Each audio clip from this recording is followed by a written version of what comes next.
ৰাজ্যজুৰি এতিয়া ব্যাপক নিৰ্বাচনী প্ৰচাৰ শাসক বিৰোধী ব্যস্ত হৈ পৰিছে নিৰ্বাচনী প্ৰচাৰত শোণিতপুৰতো প্ৰচাৰ কংগ্ৰেছ প্ৰাৰ্থী প্ৰেমলাল গঞ্জুৰ আৰু শোণিতপুৰত ত্ৰিকোণীয়া প্ৰতিদ্বন্দিতা ইতিমধ্যে আৰম্ভ হৈছে কংগ্ৰেছৰ প্ৰাৰ্থী প্ৰেমলাল গঞ্জুৰ সৈতে আমাৰ জ্যেষ্ঠ সাংবাদিক সত্যজিৎ বৰপাত্ৰ উপস্থিত আছে আমি পুনে পুনে সত্যজিৎ বৰপাত্ৰৰ সৈতে এমুহূৰ্তত সংযুক্ত হ'ব বিচাৰিছো সত্যজিৎ বৰপাত্ৰ ডাঙৰীয়া আপোনাৰ সৈতে সংযুক্ত হৈছো দেখিবলৈ পোৱা গৈছে তেজপুৰত ত্ৰিকোণীয়া প্ৰতিদ্বন্দিতা বুলি ইতিমধ্যে কোৱা হৈছে এফালে যদি প্ৰেমলাল গঞ্জু আনফালে ৰঞ্জিত দত্তৰ আনফালে আপৰ যিগৰাকী প্ৰতিদ্বন্দ্বী তেওঁ মুঠতে এটা কথা উল্লেখ কৰিব লাগিব সকলো প্ৰতিবন্ধকতা নেওচি সকলো প্ৰত্যাহ্বান নেওচি দিল্লীলৈ যাবৰ বাবে সাজু হৈছে সমান্তৰালভাৱে বহি থকা নাই কংগ্ৰেছৰ প্ৰাৰ্থী প্ৰেমলাল গঞ্জু এই ক্ষেত্ৰত তেওঁ কেনেদৰে নিৰ্বাচনী প্ৰচাৰ চলাইছে তেওঁ কেনেদৰে আগবাঢ়িছে আপোনাৰ জৰিয়তে আমি জানিব বিচাৰিছো নিশ্চিতভাৱে ভাস্কৰ চাওক ৰাজ্যৰ চৌদিশে নিৰ্বাচনৰ গৰম বতাহ আৰু লোকসভা নিৰ্বাচনৰ প্ৰথম পৰ্যায়ৰ নিৰ্বাচনৰ আচলতে যি ঢৌ সেই ঢৌৱে কিন্তু পাঁচটাকৈ সমষ্টিত এটা অধিক তীব্ৰতা কৰি তুলিছে নিৰ্বাচনী যুঁজখন এই প্ৰথম পৰ্যায়ৰ নিৰ্বাচনৰ যি পাঁচটা সমষ্টি সেই পাঁচটা সমষ্টিৰ ভিতৰত এক ঐতিহ্যপূৰ্ণ সমষ্টি হৈছে শোণিতপুৰ সমষ্টি পূৰ্বে তেজপুৰ সমষ্টি আছিল আৰু বৰ্তমান শোণিতপুৰ সমষ্টি আৰু শোণিতপুৰ সমষ্টিৰ যিহেতু নিৰ্বাচনৰ যি আচলতে ৰণ এই নিৰ্বাচনৰ ৰণখনৰ প্ৰায় ত্ৰিকোণীয়া আচলতে ৰণৰ নীতি দেখিবলৈ পোৱা গৈছে আৰু ইতিমধ্যে গম পাইছে যে প্ৰতিগৰাকী প্ৰাৰ্থীয়ে নিজৰ নিজৰ প্ৰচাৰ অব্যাহত ৰাখিছে প্ৰতিটো ৰাজনৈতিক দলে প্ৰচাৰ অব্যাহত ৰাখিছে ৰাইজৰ মাজলৈ যোৱাৰ কাৰণে তেওঁলোকে চেষ্টা অব্যাহত ৰাখিছে আৰু এই মুহূৰ্তত মোৰ সৈতে আছে কংগ্ৰেছৰ যিগৰাকী প্ৰাৰ্থী প্ৰেমলাল গঞ্জু ডাঙৰীয়া মই তেখেতৰ লগত আছোঁ মই পোনে পোনে অকণমান কথা পাতিবলৈ চেষ্টা কৰিম প্ৰথমতে শুভেচ্ছা জনাইছোঁ ডাঙৰীয়া আপুনি ভাৰতীয় জাতীয় কংগ্ৰেছৰ হৈ প্ৰাৰ্থিত্ব আগবঢ়াইছে মই প্ৰথমতে জানিব বিচাৰিম কেনেকুৱা ধৰণে চলিছে নিৰ্বাচনী প্ৰচাৰ নমস্কাৰ প্ৰথমতে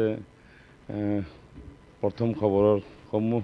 কৰ্মকৰ্তালৈ মোৰ পৰা শুভেচ্ছা জ্ঞাপন কৰিছোঁ লগতে 11 নম্বৰ শোণিতপুৰ লোকসভা সংসদীয় সমষ্টিৰ সমূহ ৰাইজলৈ মোৰ শুভেচ্ছা লগতে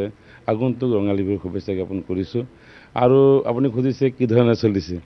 মই টিকেট পোৱাৰ পিছৰ ৰাইজৰ মাজতে সোমাইছোঁ বাগিচাত সোমাইছোঁ গাঁৱে গাঁৱে সোমাইছোঁ চৰণথলত সোমাইছোঁ গোটেই গাঁওবিলাকত মই গৈছোঁ গাঁওবিলাকত ৰাইজে কিন্তু আঁকোৱালি লৈছে মৰম দিছে আগন্তুক দিনত ৰাইজে কৈছে যে আপুনি আগবাঢ়ক তুমি আগবাঢ়ি থাকা নিশ্চয় তোমাৰ লগত আমি আছোঁ মানে বিভিন্ন কথা ৰাইজে কৈছে আশ্বাস দিছে যে মই নিশ্চয় ৰাইজে মোক সহায় সহযোগ কৰিব আৰু মই আগুৱাই যাম আৰু নিশ্চয় মই আগুৱাই গ'লে ৰাইজৰ কাম কৰিম বুলি আশা লৈ মনত এটা বুকুত বান্ধি কাম কৰি গৈ আছোঁ গঞ্জু ডাঙৰীয়া আপুনি যিটো সমষ্টিৰ পৰা প্ৰতিদ্বন্দ্বিতা আগবঢ়াইছে সেইটো সমষ্টি হৈছে অসমৰ আটাইতকৈ ঐতিহ্যপূৰ্ণ এটা সমষ্টি আটাইতকৈ ডাঙৰ কথাটো হ'ল যে অসমৰ আটাইতকৈ সৰহসংখ্যক জনসংখ্যা থকা জিলাৰ ভিতৰত শোণিতপুৰ জিলা অন্যতম গতিকে তেনেকুৱা এটা সমষ্টিত এইবাৰ ৰাজনীতিক প্ৰেক্ষাপটটো কেনেকুৱা ধৰণৰ হ'ব বুলি আপুনি ভাবে কাৰণ ত্ৰিকোণীয়া ৰাজনীতি হ'ব বুলি বহুতে কৈ আছে যিখন ৰাজনীতিক বিষাৰত তেওঁলোকেও কৈ আছে গতিকে মূল প্ৰতিদ্বন্দ্বী হিচাপে কোন হ'ব পাৰে আপোনাৰ সন্মুখত চাওক এইটো হয় আজি পুৰণা তেজপুৰ আৰু নতুন শোণিতপুৰ লোকসভা সংসদীয় সমষ্টি এইটো হয় ঐতিহ্যপূৰ্ণ এটা সমষ্টি ইয়াত মানে চাবলৈ গ'লে বহুত মানে ডাঙৰ সমষ্টি আৰু বহুত ঐতিহ্যপূৰ্ণ সমষ্টি সঁচা কথা কৈছে কিন্তু মই ভাবোঁ যে ত্ৰিকোণীয়া কথাটো আপুনি কৈছে মই ভাবোঁ যুঁজখন মানে আমাৰ বিজেপিৰ মাজত যুঁজখন হ'ব বিজেপিৰ লগত যুঁজখন হ'ব বুলি মই ভাবিছোঁ আৰু আপোনাৰ লগত কিছু কথা পাতিম আপোনাৰ ৰাজনীতিক জীৱনৰ বিষয়ে আমি জানো সকলোৱে জানে যে যোৱা 20টা বছৰ ধৰি কিন্তু আপুনি ৰাইজৰ মাজত সেৱা আগবঢ়াই আহিছে আৰু যোৱা 20টা বছৰ আপুনি অপেক্ষা কৰিব লগা হৈছিল এই সময়খিনিৰ বাবে গতিকে ৰাইজৰ মাজলৈ গৈছে ৰাইজৰ মনোভাৱ ল'বলৈ চেষ্টা কৰিছে আপোনাৰ এই বৃহৎ সমষ্টিটোত আপুনি সন্মুখত দেখা দুটা বিশেষ প্ৰত্যাহ্বান চাওক আপুনি কৈছে মই 20টা বছৰে মই টিকেট কংগ্ৰেছৰ বিচাৰিছিলোঁ আৰু 20টা বছৰ মোৰ সৌভাগ্য নহ'ল গতিকে এবাৰ দলে টিকেটটো ইণ্ডিয়া এলায়েন্স কংগ্ৰেছ পাৰ্টি আমাৰ বিৰোধী ঐক্য মঞ্চ মিলিব টিকেটটো মোক প্ৰদান কৰিছে আৰু টিকেটটো পায়ো মই খুব আনন্দিত মই যিমান দিন কাম কৰিলোঁ মই ভাবিলোঁ যে মই ছেক্ৰিফাইচৰ মূল্যটো মোক দলে দিলে নিজক ভাল লাগিছে উৎফুল্লিত লাগিছে বহুত বছৰ কিমান কষ্টৰে কাম কৰিছোঁ সকলোৱে জানে আৰু বেয়া দিনতো মই নগৈ কংগ্ৰেছৰ লগতে আছোঁ আৰু কংগ্ৰেছৰ আদৰ্শক লৈ পেলাই আছোঁ সেই কথাটোকে জানিবলৈ চেষ্টা কৰিছোঁ যে আপুনি আপোনাৰ লগৰ যিসকল সতীৰ্থ আপোনাৰ সন্মুখত থকা আপোনাৰ কাষত থকা সেই সতীৰ্থসকলক কিন্তু অধিকাংশ এতিয়া কংগ্ৰেছত নাই গতিকে তেনে এটা সময়ত আপুনি এই দলটোক প্ৰতিনিধিত্ব কৰি আগবাঢ়িবলৈ চেষ্টা কৰিছে অকণমান হ'লেও ক'ৰবাত আপোনাৰ অসুবিধা হৈছে নেকি বাৰু নাই চাওক যিখিনি সতীৰ্থসকল আছিলে মোৰ লগত লগা যিবিলাক পাৰ্টীৰ ল'ৰা আছিলে বিশেষ মোৰ সতীৰ্থবিলাক বা মোৰ বন্ধুবিলাক আজি দিনত নাই কিন্তু হ'লেও মই জানো যে মই কংগ্ৰেছৰ আদৰ্শৰে আহিছোঁ কংগ্ৰেছ হৈছে বিশাল দল, কংগ্ৰেছ হৈছে ভাৰতবৰ্ষ স্বাধীন কৰা দল। কংগ্ৰেছে আমাক সংবিধান দিলে, গণতন্ত্ৰ দিলে, আৰু এই সংবিধানে আমাক জাতীয় জনগোষ্ঠীক বান্ধ খাই ৰাখিছে। আৰু কংগ্ৰেছৰ যি ত্যাগৰ বিনিময়ত আজি আমি স্বাধীনটো পালোঁ, তাৰ আজি আমি উপভোগ কৰিছোঁ। গতিকে দেখিছোঁ কংগ্ৰেছৰ যিটো আদৰ্শ নীতি মই ভাল পাওঁ। আৰু কংগ্ৰেছ হৈছে জাতি জনগোষ্ঠী সকলো ধৰ্মাৱলম্বীলৈ পৰা কংগ্ৰেছ আগবাঢ়ি গৈছে। গতিকে কংগ্ৰেছৰ যিটো প্ৰেম, যিটো ভাৱ, যিটো মনত সাজ, মই কোনোদিন কংগ্ৰেছ এৰিব নোৱাৰিম। আৰু কংগ্ৰেছৰ প্ৰতি মই কোনোদিন মোৰ বেয়া ভাৱ নাথাকে। আৰু নাই কাৰণে বেয়া দিনত মই কংগ্ৰেছৰ লগত আছিলোঁ। আৰু এইবাৰ দলে মোক টিকেট দিছে, মই খুব আনন্দিত। ৰাইজৰ মাজত গৈছোঁ, ৰাইজেও কিন্তু মোক আঁকোৱালি লৈছে। দেখিছে ইমান বছৰ যে ল'ৰা টিকেট পোৱা নাই, এইবাৰ টিকেটটো পাইছে কাৰণ ৰাইজে মোক আঁকোৱালি লৈছে। আৰু ভাল এটা ৰাইজে এটা বাতাবৰণ সৃষ্টি কৰিছে। নিশ্চয় অনা দিনত মোক ৰাইজে আগুৱাই লৈ যাব বুলি মই আশা প্ৰকাশ কৰিছোঁ। এই যিখন নিৰ্বাচনী যুঁজ, আপোনাৰ সন্মুখত এখন বৃহৎ যুঁজ, এই নিৰ্বাচনী যুঁজখনত আপোনাক ক'ৰবাত কেতিয়াবা অকণমান হ'লেও অকলশৰীয়া যেন অনুভৱ হৈছে নেকি? চাওক, এইটোতো থাকে কেতিয়াবা। চাওক, এইখন দল হৈছে, চাওক আপুনি, টকাই পইচাই ভৰা দল এটা। তেওঁলোকৰ মন্ত্ৰী আছে, MLA আছে। তাৰ মাজেৰে আমাৰ ইণ্ডিয়ান কংগ্ৰেছৰ কেন্দ্ৰীয় ঐক্য মঞ্চ। কিন্তু মই দেখিছোঁ অকল নহয়, আমি ঐক্য মঞ্চ যিখন দিছোঁ, কেতিয়াবা অনুভৱ হ'লেও কিন্তু ৰাইজৰ যিটো মনৰ ভাৱ, বিবেকবান মানুহৰ যিটো মনৰ ভাৱ, ৰাইজৰ যিটো বিক্ষোভ, ৰাইজৰ যিটো চেষ্টা, ৰাইজৰ যিটো কথাখিনি গম পাই আছোঁ। গতিকে সেই ৰাইজৰ মুখলৈ চালে মই অকলশৰীয়া অনুভৱ নকৰোঁ। কিন্তু আপুনি এনেই বহি থাকিলে বা ওপৰে অনুভৱ কৰিব পাৰিব। কিন্তু ৰাইজৰ মাজত যেতিয়া আপুনি যাব, গাঁৱলৈ যাব, চৰ অঞ্চললৈ যাব, বাগানলৈ যাব, তেতিয়া আপুনি গম পাব যে ৰাইজ আমাৰ লগত, ৰাইজ মোৰ আছে, মোৰ সন্মানীয় ভোটাৰবিলাক মোৰ লগত আছে, এইটো অনুভৱ হয়। তেতিয়া মই ভাবোঁ যে মই অকলশৰীয়া নাই। আৰু এটা কথা ঠিক কৈছোঁ, মই পিতৃ মাতৃৰ আশীৰ্বাদ, ভগৱান আছে, বাকী ৰাইজ আছে, মই ধুনীয়াকৈ আগবাঢ়ি গৈছোঁ, আগুৱাই লৈ যাব বুলি মই ভাবোঁ। আৰু গতিকে এইটো দলত দেখিছে আপোনালোকে, এইটো দলৰ হৈছে গোটেই কথাখিনি থাকে। ইলেক্টৰ যিটো বণ্ড, তেওঁলোকে ক'ৰ পৰা টকাবিলাক আনিলে? তেওঁলোকে পাকিস্তানৰ পৰা টকা ল'লে, চাইনাৰ পৰা টকা ল'লে, জুৱাৰীৰ পৰা টকা ল'লে, আজি মেডিচিন কোম্পানীৰ পৰা টকা ল'লে। কোটি কোটি টকা তেওঁলোকে নিৰ্বাচন খেলিবলৈ তেওঁলোকে আজি ধন গোটাইছে। তেওঁলোকত আমি নোৱাৰিম। কিন্তু কথা হৈছে ৰাইজৰ এখন মন আছে, পবিত্ৰ মন আছে, আৰু ভোটাৰৰ পবিত্ৰ মন আছে। এই পবিত্ৰ মনে ভোটাৰ ৰাইজে এবাৰ পৰিৱৰ্তনটো আনিব আৰু জিকাব, মই দেখিছোঁ। আৰু এইবাৰ চাওক, আজিৰ পৰা 800 বিধ ঔষধৰ দাম বাঢ়িব। আজিৰ পৰা 800 বিধ ঔষধৰ দাম বাঢ়িব। ভাবক আপোনালোকে, তেওঁলোকে মেডিচিন কোম্পানীৰ পইচা লৈছে, হস্পিটেলৰ পইচা লৈছে, তাৰ বিনিময়ত ৰাইজে এটা ভুগিব লাগিব। তাৰপিছত ৰাইজে পইচা দিব লাগিব। তেওঁলোকে সেই পইচা দি নিৰ্বাচন খেলিব, আৰু ৰাইজে যাতে ঔষধ কিনি পেলাই পইচা ভৰিব লাগিব। ৰাইজে বুজি পাইছে। আজি 800 বিধ ঔষধৰ দামটো আজিৰ পৰা বাঢ়িব। তো ৰাইজে বুজিছে। আৰু আপোনালোকে দেখিছে যে যেতিয়া 14 চন আৰু 16 চন, 19 চন বিজেপি দলে কি কৈছিলে, ৰাইজে কি কৈছে, আমি যেতিয়া কংগ্ৰেছৰ দিনত ইমান মূল্য বৃদ্ধি হৈছে, যদি আমি আহিম, আচ্ছা দিন আনিম, আমি আহিম 2 কোটিকৈ চাকৰি দিম, আমি আহিম 15 লাখকৈ বিদেশৰ টকা আনি দিম, আমি জিকিলে 15 তাৰিখে ৰিজাল্ট 16 তাৰিখে বিদেশী টোপোলা বান্ধিব লাগিব। তো আজি এই কথাখিনি আজি বিজেপিয়ে এটা কাম কৰিলেনি? আজি মূল্য বৃদ্ধি কংগ্ৰেছ দিনত কিমান আছিলে, আজি বিজেপি দিনত কিমান হৈছে? আকাশলংঘী হৈছে। আজি খাটি খোৱা মানুহ, কৃষক, শ্ৰমিকৰ অৱস্থা কি হৈছে, ঠেলাৱালা, ৰিক্সাৱালা, এই অনুভৱবিলাক মই পাওঁ। মই যাওঁ মানুহৰ মাজত, এই অনুভৱটো কিন্তু মোৰ আহে। মই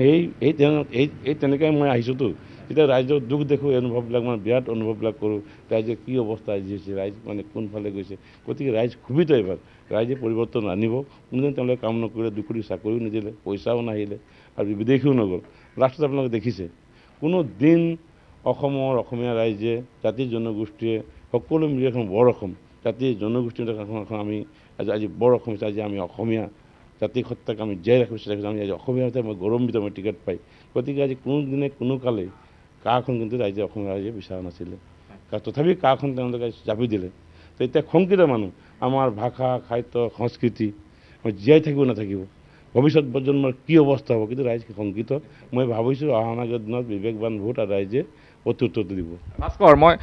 মই অকণমান সময় ল'ম, কাৰণ প্ৰেমালাল গঞ্জু ডাঙৰীৰ সৈতে কথা পাতি আছোঁ। তেখেতৰ বিষয়ে যদি আমি ভাস্কৰ অকণমান কওঁ, তেখেত যদিও ৰাজনীতিৰ লগত জড়িত, কিন্তু তেখেতক বেছিভাগ দেখা পোৱা যায় সমাজসেৱাৰ বিভিন্ন কাম কাজত। গঞ্জু ডাঙৰীয়া, মই সেই কথাখিনি অকণমান জানিবলৈ চেষ্টা কৰিম। আপোনালোকৰ যিটো সমষ্টি, এই শোণিতপুৰ সমষ্টিটোত ইয়াতে কিন্তু সৰহসংখ্যক ভোট চাহ জনগোষ্ঠীৰ লোকৰ নিৰ্ণায়ক ভূমিকা গ্ৰহণ কৰি আহিছে। গতিকে চাহ জনগোষ্ঠীৰ লোকসকলৰ বছৰ ধৰি বহু অভাৱ অভিযোগ আছে, বহু তেওঁলোকৰ ক্ষোভ আছে। গতিকে এই চাহ জনগোষ্ঠীৰ লোকসকলে বিগত সময়ছোৱাত কি পালে বা শেহতীয়াকৈ এই জনগোষ্ঠীটোৰ লোকসকলৰ যি মনৰ কথা সেই কথাবোৰ দিলে লৈ যাব পাৰিলে নাই আগৰ বিধায়ক আগৰ সাংসদগৰাকীয়ে এই কথাখিনি আপোনাৰ অকণমান জানিবলৈ চেষ্টা নিশ্চয় নিশ্চয় আগৰ সাংসদে কোনো ধৰণে মানে আমি পাৰ্লিয়ামেণ্টে উত্থাপন নকৰিলে আৰু এই দলেই কৈছিলে বিজেপি দলেই কৈছিলে যদি আমি চৰকাৰত থাকিম আমাৰ চৰকাৰ হ'ব আৰু আপুনি এটা ভাল কথা কৈছে হয় চাহ জনগোষ্ঠী আদিবাসী যিখিনি সন্মানীয় ভোটাৰ আছে তেওঁলোক কিন্তু নিৰ্ণায়ক ভোটাৰটো হয় নোহোৱা নহয় হয় তেওঁলোক গতিকে নিশ্চয় আদিবাসী আমাৰ চাহ জনগোষ্ঠীসকলে চিন্তা কৰিব কিন্তু তেওঁলোকে কৈছিলে যে আমাৰ চৰকাৰ হ'লে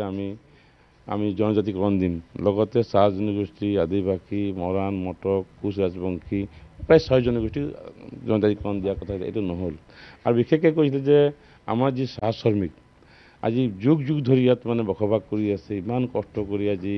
মানুহখিনি এই ইয়াত আছে কষ্ট খাইছে কত বছৰ ধৰি কিন্তু আজিলৈকে মাটি পট্টাটো নহ'ল তেওঁলোকে মাটি পট্টাটো দিম কিন্তু আজিলৈকে মাটি পট্টাটো নিদিলে তেওঁলোকে গতিকে হাজিৰা বঢ়োৱাৰ কথা কৈছে 351 টকা মজুৰি বৃদ্ধি এই মজুৰি বৃদ্ধি একো নকৰিলে গতিকে ৰাইজটো চাইছে বুজি পাইছে মানুহে যে এইখন চৰকাৰে কথা কোৱাৰ বাহিৰে খালি কথাই ক'লে কিন্তু কোনো কাম নকৰে ডাঙৰ ডাঙৰ কথা ক'লে ফাঁকি কৰিলে ফাঁকি আৰু বাকী চৰকাৰটো প্ৰত্যেক মানুহে বুজে বাকী আৰু বাকী চৰকাৰ গুঞ্জু ডাঙৰীয়া আপোনাৰ সমষ্টিটোত যিকেইগৰাকী আপোনাৰ সন্মুখত প্ৰতিদ্বন্দ্বী হিচাপে আছে তাৰে ভিতৰত বিজেপিৰ ৰঞ্জিত দত্ত ডাঙৰীয়া আৰু সমান্তৰালকৈ আপৰ কথা যদি কওঁ আপৰ এগৰাকী সদস্য আছে গতিকে আপৰ যিহেতু ইয়াতে টিকুনীয়া ৰাজনীতি হ'ব বুলি আমি কৈ আছোঁ গতিকে আপৰ প্ৰাৰ্থীগৰাকী বা কংগ্ৰেছৰ প্ৰাৰ্থীগৰাকীৰ যি আচলতে সংঘাত এই সংঘাতে ক'ৰবাত ভাৰতীয় জনতা পাৰ্টীক ৰাস্তাটো বেছি মুকলি কৰি দিলে বুলি ভাবে নেকি নিশ্চয় চাওক আমাৰ ইণ্ডিয়া এলায়েন্স হৈছিলে ইণ্ডিয়া এলায়েন্সৰ টিকেট মোক প্ৰক্ষেপ কৰিলে তেওঁলোকে আকৌ নিজৰভাৱে টিকেটটো দি ল'লে এইটো মানে কথাটো তাতেই খেলি মেলি লাগিলে মই ভাবোঁ যে ৰাইজে চিন্তা কৰিব লাগে কথা ৰাইজে চিন্তা কৰিব ৰাইজে যিহেতু আজি ইণ্ডিয়া এলায়েন্স বা আমাৰ বিৰোধী ঐক্য মঞ্চ যদি মিলিত হৈছে চবৰ নিজৰ নিজৰ এটা আইডিঅলজি আছে নিজৰ নিজৰ নীতি আছে কিন্তু হ'লেও আজি ঐক্য মঞ্চৰ বিৰোধী কি হৈছে যে বিজেপি যিটো তাৰণা বিজেপি যিটো অহংকাৰী বিজেপি যিটো কাৰণে আজি দেশ ধ্বংস কৰিব বিচাৰিছে সংবিধানটো আজি ধ্বংস কৰিব বিচাৰিছে ৰাইজে এই কথাটো বুজি পাব ভোটৰ সময়ত যদি মানে বুজি পাব যদি ৰাইজে বুজি পায় নিশ্চয় মানে দুইকুণীয়া ৰাজনীতি হ'ব বুলি মই ভাবোঁ আৰু দুইকুণীয়া ৰাজনীতি হ'ব বুলি মই ভাবোঁ বিজেপি আৰু কংগ্ৰেছৰ মাজত হ'ব বেছি সময় নলওঁ আপোনাৰ পৰা মোক খুব চমুকৈ দুটা প্ৰশ্ন সকলোৰে আচলতে এটা সপোন থাকে আপুনি যিহেতু 20 বছৰ 25 বছৰ ধৰি ৰাইজৰ মাজত আছে আপুনি আশা কৰে আপোনাৰ কিছুমান সপোন থাকে গতিকে ৰাজনীতিলৈ আহিলে বা আপুনি জয়ী হৈ আহিলে প্ৰথম কোনটো সপোন আপুনি বাস্তৱ কৰিব যিটো আপুনি ইমান দিনে মনত পুহি ৰাখিছে চাওক এতিয়া সপোন বুলি ক'বলৈ গ'লে আপুনি লগতে কথা এটা কৈছিলে যে সপোন ক'বলৈ গ'লে বহুত সপোন আছে বহুত সপোন লৈ আহিছোঁ আজি যদি আমি চোৱা যায় আমি 11 নং শোণিতপুৰ লোকসভা সমষ্টিত বহুত কিছু ইছ্যু আছে আজি বহুত কিছুমান কাম কৰিবলগীয়া আছে বিশেষকৈ চাওক আজিতো আমাৰ বিশেষকৈ আমাৰ দেশখনত জৰাজীৰ্ণ অৱস্থা বানপানী গড়খানা আদি অৱস্থা নাই মানুহবিলাকত আপুনি ভিতৰৰ অঞ্চলবিলাকত যাওক আজি গহপুৰ কেন্দ্ৰ মাহতে মই ডাউনামুখৰ ফালে গৈছোঁ এই জনগোষ্ঠীৰ মানে খিলঞ্জীয়া মানুহ যিটো অৱস্থা দেখিছোঁ গতিকে এইখিনি কথা আছে লগতে আমাৰ যে নিবনুৱা সমস্যাবিলাক নিবনুৱা সমস্যা হৈ থাকিলে মানুহ যি তাৰণা পাইছে আজি মানুহ যি অৱস্থা হৈছে গতিকে বহুত কিছুমান কথা আছে নিশ্চয় পৰৱৰ্তী সময়ত আমি এইখিনি আগুৱাই লৈ যোৱাৰ চেষ্টা কৰিম বিশেষকৈ আজি আমাৰ মাজত যিখিনি মানে দেখিছোঁ যে যি অৱস্থা হৈছে ৰাইজৰ এই যে বিশেষকৈ কথা হৈছে যে মই ডাঙৰকৈ মই আহিছোঁ বুলি ভাবিছোঁ যিটো ৰাইজে কাখন জাপি দিলে এই কাখনৰ কাৰণে মই ভাবিছোঁ যে যদি মই MP হৈ যাওঁ নিশ্চয় মই পাৰ্লিয়ামেণ্টত সদৰে মই বিৰোধিতা কৰিম মই দেখিছোঁ এই কাখন আইনখনে আমাক জীয়াই থকাৰ ক্ষেত্ৰত অসমক মানে জাতি জনগোষ্ঠীক মানে ভাষা সাহিত্যক ভৱিষ্যত দিনত জীয়াই থাকিব নাথাকিব এইখনে বেছি মই মেইন বুলি ভাবিছোঁ বৰ্তমান সময়ত গতিকে এইখনৰ কাৰণে মই খৰব হৈ মই মাত মাতিম নিশ্চয় ধন্যবাদ জনাইছোঁ আপোনাক শুভেচ্ছা জনাইছোঁ আমি আশা কৰিছোঁ আপোনাৰ মনৰ যি সপোন সেই সপোন বাস্তৱ হওক ৰাইজৰ কাৰণে যোৱা বছৰ বছৰে আপুনি যি চেষ্টা অব্যাহত ৰাখিছে এই চেষ্টা সক্ৰিয় ৰাজনীতিৰ জৰিয়তে আৰম্ভ হ'ব নিশ্চয় এইটো মই চেষ্টা কৰিম আৰু চেষ্টা কৰি গৈ আছোঁ আৰু মই ভাবিছোঁ ৰাইজে মোক সহযোগ কৰিব বহু বছৰ আপুনি কৈছিলে বহু বছৰ ৰাইজে মই ৰাজনীতিৰ লগত থাকিও বহু বছৰ মই সামাজিক কামত আছোঁ বিভিন্ন শিক্ষা অনুষ্ঠানেই হওক বিভিন্ন ধৰ্মীয় অনুষ্ঠানেই হওক মানুহৰ কিবা অসুবিধাই হওক বিভিন্ন সময়ত বিভিন্ন জনগোষ্ঠীৰ মাজত মই কাম কৰি গৈ আছোঁ মই ভাবোঁ যে ৰাইজে নিশ্চয় মোক জানে ৰাইজে সহায় কৰিব আৰু ইমান মানে হেৰি নহয় যে মই মানে মানুহক ফাঁকি দিব নোৱাৰোঁ মই মানুহক মানে যিটো পাৰিম মই এইটোৱে ক'ম মানে আজিলৈকে মই যিটো পাৰোঁ সেই কথাটোৱে মই কমেণ্ট দিওঁ সদায় মই মানুহক মানে ফাঁকি দিয়া মই নাও আৰু ভৱিষ্যতে মই ফাঁকি নিদিম যিখিনি কথা মই পাৰিম কৰিব পাৰিম সক্ষম হ'ম এইখিনি কথাই মই ৰাইজক ক'ম গতিকে এটা ইচ্ছা আছে মন আছে ভৱিষ্যত দিনত যদি মোক মানে পিতৃ মাতৃ ৰাখিব ঈশ্বৰে যি সহায় কৰে ৰাইজে যি সহায় কৰে নিশ্চয় আপোনালোক দেখা পাব সাংসদত মই কি ধৰণে মাত মাতিম মানে ধন্যবাদ জনাইছোঁ ভাস্কৰ ইতিমধ্যে শুনিলে তেখেতৰ মন্তব্য শুনিলে আৰু আমি কৈছোঁৱে যে যদিও তেখেত ৰাজনীতিত আছে কিন্তু সমাজ সেৱাৰ লগত অত্যন্ত ওতপ্ৰোতভাৱে জড়িত এজন ব্যক্তি তেখেতৰ যি ব্যক্তিত্ব বা কথা সেই কথাই হয়তো অনুমান কৰিব পাৰে কিন্তু আটাইতকৈ ডাঙৰ কথাটো হ'ল যে ৰাজনীতি হৈছে পাশা খেল গতিকে 19 তাৰিখে শেষ নিশাৰ খেলত কোন জয়ী হ'ব বা কাক দিল্লীলৈ পঠাব সেয়া কিন্তু আমি সময়লৈ ৰ'ব লাগিব ভাস্কৰ নিশ্চিতভাৱে সত্যজিৎ বৰপাত্ৰ ডাঙৰীয়া আপোনাক এই মুহূৰ্তত ধন্যবাদ জ্ঞাপন কৰিছোঁ আৰু আপোনাৰ জৰিয়তে আমি দেখুৱাবলৈ চেষ্টা কৰিলোঁ কেনেদৰে আচলতে অত্যন্ত এটা গুৰুত্বপূৰ্ণ সমষ্টি তেজপুৰ যি শোণিতপুৰ যি লোকসভা সমষ্টি তাত কেনেধৰণৰ আচলতে প্ৰচাৰ অভিযান অব্যাহত ৰাখিছে এইসকল প্ৰাৰ্থীয়ে